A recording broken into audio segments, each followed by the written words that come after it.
Et puis une page santé dans ce journal avec une grande étude lancée cette semaine sur le dépistage du cancer du poumon. C'est une première en France. Pour certaines personnes à risque, il est possible de détecter des cellules cancéreuses donc avant qu'elles ne se forment en tumeur. Le professeur Marquette, pneumologue au CHU de Nice, viendra nous parler de cette méthode de détection qui a été mise au point à l'hôpital Pasteur.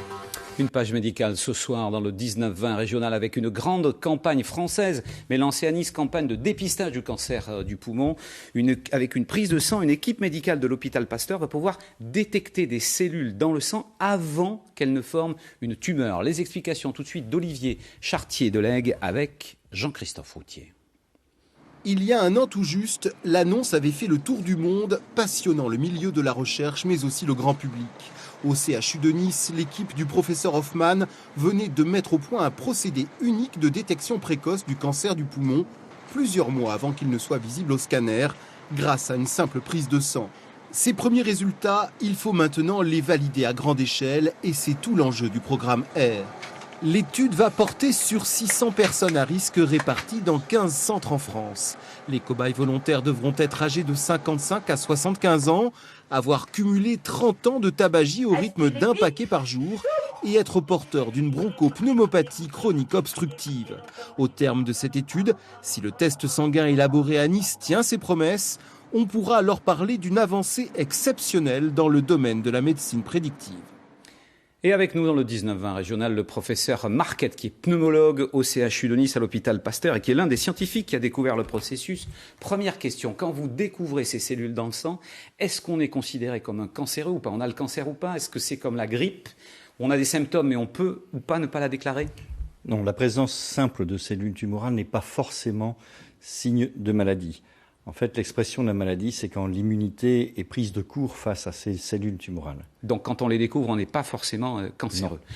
Pourquoi vous êtes intéressé, donc, finalement, au cancer du poumon? C'est le cancer le plus tueur, le plus meurtrier? C'est la première cause de mortalité par cancer chez l'homme et la deuxième cause de mortalité par cancer chez la femme après le cancer du sein. Mais ça, c'est vrai aujourd'hui, en 2022, chez les femmes qui mourront d'un cancer, elles mourront avant tout d'un cancer du poumon. Et évidemment chez les fumeurs. J'écoutais les précisions d'Olivier là dans l'étude. Vous dites quand même que c'est destiné à des gens qui ont plus de 55 ans, qui ont beaucoup fumé. Ça veut dire que si on est plus jeune, si on fume moins, on risque rien? Non, ça reste vrai. Même des jeunes fumeurs courent déjà un risque, mais cette étude de dépistage se focalise sur les personnes les plus à risque. Et qui ont effectivement des signes, des problèmes d'essoufflement, par exemple? Voilà, la BPCO, c'est un fumeur ou un ex-fumeur qui est essoufflé quand il monte les marches d'un escalier. Et ça, c'est un signe, évidemment, qui peut plus tard donner un cancer.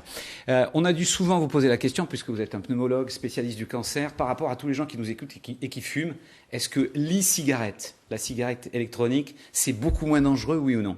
Oui, sans ambiguïté.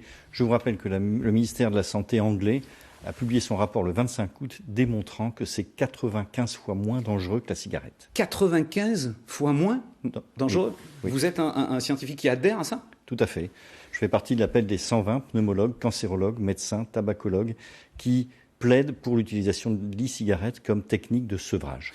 Deux dernières questions. On sait qu'en France, les cancers colorectaux, les cancers du sein sont très importants aussi. Est-ce que cette méthode que vous avez mise au point de détection avance 5-6 mois avant qu'on fasse un cancer, vous pouvez le détecter? C'est valable aussi pour les autres cancers? Peut-être. Ceci reste à démontrer, mais rien ne s'oppose à ce que ceci soit vrai aussi dans d'autres types de tumeurs. Mais il faut le démontrer et il faut que la recherche avance dans ce domaine.